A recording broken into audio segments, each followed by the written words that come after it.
Est-ce que la France est devenue un pays du tiers-monde? Franchement, non.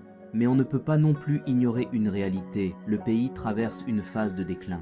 Beaucoup de Français ont aujourd'hui le sentiment de perdre en pouvoir d'achat, de voir la classe moyenne s'affaiblir et de vivre dans un système de plus en plus compliqué. Ce qui inquiète surtout, c'est la situation des jeunes. Études longues, emploi précaire, difficulté à se projeter, sentiment que les efforts ne sont plus toujours récompensés. Un pays ne peut pas avancer sereinement s'il ne donne pas de perspectives claires à sa jeunesse. Autre sujet souvent évoqué, une administration très lourde, beaucoup de règles, beaucoup de démarches et parfois une impression de manque d'efficacité sur le terrain.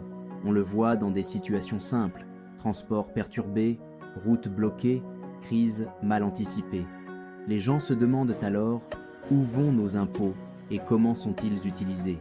Beaucoup d'entrepreneurs expliquent aussi avoir du mal à s'en sortir à cause des charges, des contraintes et du manque de visibilité. Certains choisissent même de partir à l'étranger.